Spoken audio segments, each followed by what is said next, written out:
अस्सलाम वालेकुम दोस्तों, आपको एक मरतबा फिर वेलकम करते हैं तुर्किश ड्रामा सीरियल दास्तान वॉल्यूम 10 के दूसरे पार्ट में। पहला पार्ट हमारे चैनल पर अपलोडेड है, अगर आपने नहीं देखा तो आप जाकर देख सकते हैं। तिलपन खातून कहती है कि इसे मेरे कबीले में ना तो पनाह मिलेगी, इसे मैंने कबीले से बाहर निकाल दिया है, ना इसे कोई दवा मिलेगी। साल्तू कहता है कि ये तुम्हारे कबीले से और तुम्हारी नस्ल से है, क्या तुम उसे मरता हुआ छोड़ दोगी?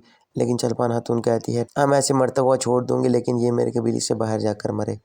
इतने में साल्तुक तिलपान हाथों की गर्दन पर तलवार रख देता है। कुन्नता को कहता है कि आइगिस को दबा दो। कुन्नता आइगिस को दबा देते हैं और साल्तुक पूछता है क्या ये बेहतर हो जाएगी? कुन्नता कहते हैं हाँ बिल्कुल ये बेहतर हो जाएगी। उसके बाद साल्तुक तिलपान हाथों के नौकर को हुक्म देता है कि एक घोड़ा गाड़ी का बंदोबस्त करो, और अगर तुमने मेरा कहना ना माना तो मैं तुम्हारे हान को मार दूंगा। इतनी देर में घोड़ा गाड़ी आ जाती है।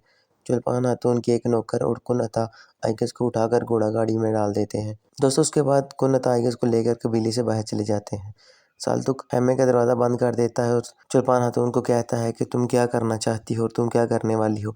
तुम वो पहले वाली चुल्पान हाथून नहीं रही, तुम बहुत बदल गई हो। उसके बाद साल्तुक चुल्पान हाथून को कहता है कि बालामीर मेरे हवाले कर दो, लेकिन चुल्पान हाथून कहती है बालामीर जेल में है। साल्तुक बताता है कि वो जेल में नहीं है, तुम उसे भगाना चाहती थी, रात को किसी ने उसको भगा दिया है, अब वो जेल में नहीं है। उसके बाद चुल्पान हाथून कहती है कि तुम मेरा पूरा कबीला चेक कर सकते हो, मेरे पास बालामीर नहीं है। उसके बाद साल्तू कहता है कि तुम बालामीर के साथ मिलकर अल्पागू खान का तख्त उठना चाहती थी, क्या तुम ऐसा नहीं चाहती थी?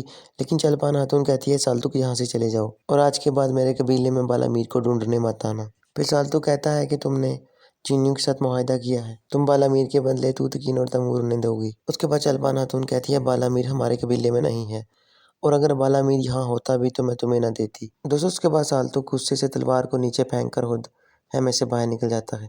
साल्तू के बाहर जाते ही चुल्पान खातून हेमे में मौजूद एक संदूक को खोलती है जिसमें तूतकीन के मुंह पर पट्टी बंधी हुई होती है। उसके बाद वो अपनी नौकरानी को हुक्म देती है कि वक्त आ गया है, हमें सफ़र पर निकलना है, ताइसु बालामीर को लेकर आ चुका होगा, चलो हम भी चलते हैं। उसके बाद चुल्पान खातून का नौकर तूतकीन को उठाकर खेमे से बाहर निकल जाता है। उसके बाद कबीले के बाहर का सीन दिखाया जाता है जहाँ पर बतुका छुपा हुआ होता है और घोड़ा गाड़ी को आते हुए देखकर बाहर निकल आता है। कुन्नता बतुका को देखकर घोड़ा गाड़ी रोक लेते हैं।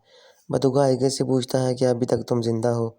आइगिस जवाब देती है हाँ अभी तक मैं जिंदा हूँ। आइगिस बतुका से कहती है कि अब तुम्हारी शादी बालामीर की बेटी से नहीं होगी। बतुका कहता है फिर तो मैं बर्बाद हो गया। आइगिस कहती है ज़्यादा बर्बाद ना हो, अगर बालामीर की बेटी ने महल में बता दिया कि तुम अक्लमंद हो तो तुम फिर मारे जाओगे। बतुका कहता है कि तुम जिंदा हो, मुझे बस यही चाहिए।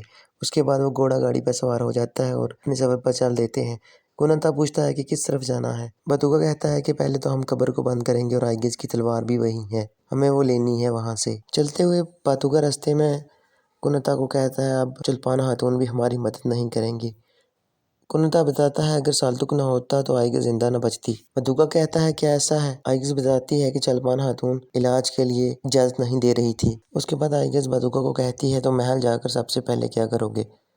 बतुका कहता है सबसे पहले मैं उस लड़की को चुप करवाऊंगा, अगर वो बोल पड़ी तो रवायत के मुताबिक मुझे मार दिया जाएगा। हमें मजबूत होना होगा, हर तरफ हमारे दुश्मन फैले हुए हैं। बातें करते करते बतुका कुन्नता को कहता है जरा मेरी तरफ देखें, मैं इस दुश्मनों के बारे में बता रहा हूँ और ये आराम से सो रही है। दोस्तों उसके बाद हमें गार का सीन दिखाया जाता है जहाँ पर बालामीर को बांध कर रखा हुआ होता है। इतने में चुल्पान खातून तूतकीन को लेकर गार में पहुंच जाती है। ताइसु जब बालामीर के चेहरे से पर्दा हटाता है तो वो ताइसु को देखकर कहता है चीनी तुम? ताइसु कहता है कि पुरसुकून हो जाओ, हमने तुमको बचाया है। बालामीर कहता है कि अगर मेरे सामने चीनी है तो मैं कैसे पुरसुकून हो सकता हूँ। बालामीर जब चुल्पान खातून को ताइसु के पास देखता है तो कहता है कि क्या तुम लोगों ने इत्तेहाद कर लिया है? चुल्पान खातून कहती है और इसके बगैर मैं तुम्हें कैसे बचाती? बालामीर कहता है अगर मुझे चीनियों ने बचाया है तो फिर मैं मरना ही कबूल करूंगा। उसके बाद बालामीर कहता है कि मुझे वापस कोक महल छोड़ाएं, मैं मरना चाहता हूँ लेकिन मैं चीनियों का एहसान नहीं लूँगा, अगर मेरी तकदीर में यही लिखा है तो। उसके बाद चुल्पान खातून बालामीर को कहती है कि मैंने तुम्हें ज़िंदा रहने दिया, तुम्हारी किस्मत ने नहीं।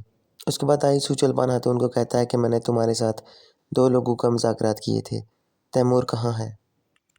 चुल्पान खातून कहती है कि मैं तैमूर को नहीं ला सकी, वैसे भी वो महल वापस चला जाएगा, तुम भी तो इसी लड़की को चाहते थे, उसको मैं ले आई हूँ। इनकी बातें जारी होती हैं कि इतने में साल्तुक इन पर हमला कर देता है। साल्तु कहता है कि अब तुम चीनियों की मदद से साल्तु कहता है कि अब तुम चीनियों से इत्तेहाद करोगे। बालामीर कहता है कि जिसने चीन के साथ इत्तेहाद किया वो चुल्पान खातून है, मैंने उनके साथ इत्तेहाद नहीं किया। इसके बाद वो आपस में लड़ना शुरू कर देते हैं। उसके बाद चुल्पान खातून पत्थर उठाकर साल्तुक के सर पर दे मारती है, साल्तुक उससे बेहोश हो जाता है। उसके बाद ताइसु तूतकीन को लेकर वहाँ से चला जाता है। चुल्पान खातून बालामीर को कहती है कि अब तुम मेरा साथ दोगे, बालामीर कहता है कि तुमने मुझको क्यों बचाया। चुल्पान खातून कहती है कि हम दोनों का दुश्मन एक ही है, हम दोनों मिलकर उससे लड़ेंगे, क्या तुम्हें कबूल है। बालामीर कहता है मुझे कबूल है, पर तुम्हें चीनियों के साथ काम नहीं करना चाहिए था। चुल्पान खातून कहती है कि अगली बार मैं एहतियात करूंगी। उसके बाद चुल्पान खातून कहती है यहाँ से चलो, हम तुम्हारे कबीले जाएंगे। बालामीर कहता है मेरे कबीले क्यों। चुल्पान खातून कहती है जो लोग तुम्हारे साथ सच्चे हैं हम उन्हें लेंगे और बाकियों को मार देंगे। उसके बाद दूसरी तरफ का सीन दिखाया जाता है जहाँ पर बतौगा और कुन्नता कब्र को बंद करने में मसरूफ़ होते हैं। कब्र बंद करने के बाद वो लोग फिर से घोड़ा गाड़ी पर सवार होकर वहाँ से चले जाते हैं। उसके बाद हमें दोबारा गार का सीन दिखाया जाता है जहाँ पर साल्तू को होश आ गया था और वो उठकर खड़ा हो जाता है। वो सामने देखता है कि ताइसू खड़ा होता है। ताइसू कहता है कि मुझे पता था कि चुल्पान खातून तुम्हें नहीं मारेगी। साल्तू कहता है कि तुम्हें कैसे पता था, तुम काफ़ी अरसे से एक दूसरे के साथ हो, मैं ये सब कुछ जानता हूँ। उसके बाद साल्तू ताइसू की गर्दन पर तलवार रख देता है। अगर तुमने मुझे मारा तो मैं अल्पागू खान को बता दूंगा कि चुल्पान खातून ने बालामीर को जेल से भगाने में हमारी मदद की है और मैं ये जानता हूँ कि तुम चुल्पान खातून को तकलीफ नहीं दोगे। साल्तुक पूछता है कि तुम क्या चाहते हो। ताइसू कहता है कि मैं सिर्फ यही चाहता हूँ कि मैं यहाँ पर आया तुम इस बात को भूल जाओ और मैं ये बात भी भूल जाऊँगा कि चुल्पान खातून और तुम्हारे बीच में जो भी है। दोस्तों इसके बाद हमें महल का सीन दिखाया जाता है जहाँ पर अल्पागू खान और उसकी बीवी अपने दानश्वर के पास खड़े होते हैं और कहते हैं कि हमें कोई अच्छी खबर दो। हमने अपने पूरे महल और हर गली हर जगह पर चेक कर लिया है लेकिन हमें बतौगा की कोई खबर नहीं मिली। अल्पागू खान की बीवी दानश्वर से कहती है कि क्या तुमने पहाड़ी कबीले में पता किया, अगर वो काइगस के साथ है तो वो यकीनन वही गया होगा। दानिश कहता है कि हमने वहाँ भी पता किया लेकिन हमें खबर मिली कि आइगस को जिला वतन कर दिया गया है। तिलपान खातून ने आइगस को हुक्म दिया है कि दोबारा तुम इन ज़मीनों पर नहीं आओगी। सब लोग इस बात से परेशान हो रहे होते हैं कि बतौगा कहाँ है। उसके बाद हमें महल की सुरंग का सीन दिखाया जाता है जहाँ पर बतौगा आइगस और कुन्नता पहुँच जाते हैं। आइगस बतौगा से पूछती है कि तुम मुझे बहुत परेशान लग रहे हो, जब से मैं उठी हूँ तुम परेशान हो। लेकिन बतौगा उसे कहता है तुम्हें ऐसा लग रहा है और उसे ज़मीन पर बिठा देता है। उसके बाद बतौगा फिर से बालामीर की बेटी के बारे में बात करता है कि मुझे जाकर उसे देखना होगा। अगर उसने सच बता दिया तो रवायत के मुताबिक मुझे मार दिया जाएगा। उसके बाद बतौगा मैं जा रहा हूँ कहकर वहाँ से चला जाता है। बतौगा के जाने के बाद आइगस कुन्नता को पूछती है कि जब मैं सो रही थी तो मेरे पीछे से कुछ हुआ है। कुन्नता पूछता है कि तुम ये क्यों पूछ रही हो। आइगस कहती है कि सारा दिन वो अच्छा था लेकिन अब मुझे वो परेशान लग रहा है। उसने मुझे कब्रू से उठाकर बिल्ली के पास ले गया लेकिन अब वो अपने पाँव पर भी खड़ा नहीं हो पा रहा। क्या उस लड़की ने सब कुछ बता दिया? क्या उसने अल्पागू को बता दिया कि बतौगा अक्लमंद है और बोल भी सकता है? कुन्नता कहता है नहीं ऐसा कुछ नहीं है। आइगिस कहती है तो फिर वो शादी करने वाला है उससे। उसके बाद आइगिस उठने की कोशिश करती लेकिन कुन्नता उसे दोबारा बैठा देता और अगर अल्पागू खान ने तुम्हें पकड़ लिया तो तुम उसके साथ लड़ने की भी हिम्मत नहीं रखती अभी। थोड़ी ही देर तक वहाँ पर अमन और सरमा भी पहुँच जाते हैं। वहाँ पर पहुँचकर सरमा बताती है कि जैसा हमने सोचा था वैसा नहीं हुआ। तूतकीन को पहाड़ वाले ले गए और तैमूर को गोक वाले ले गए। हमने सोचा था गोक और पहाड़ एक हो जाएंगे मगर मुझे नहीं लगता ऐसा होगा। उसके बाद आइगिस बताती है कि हमने कब्र को खोदा था, उसमें से तुगैयार खान की मोहर गायब है। उस संदूक में किसी ने सांप छोड़ दिया था और सांप ने मुझे काट लिया था। दोस्तों उसके बाद हमें फिर से महल का सीन दिखाया जाता है जहाँ पर काया और उसका कमांडर तैमूर को पकड़कर अल्पागू खान के पास लेकर आ रहे होते हैं।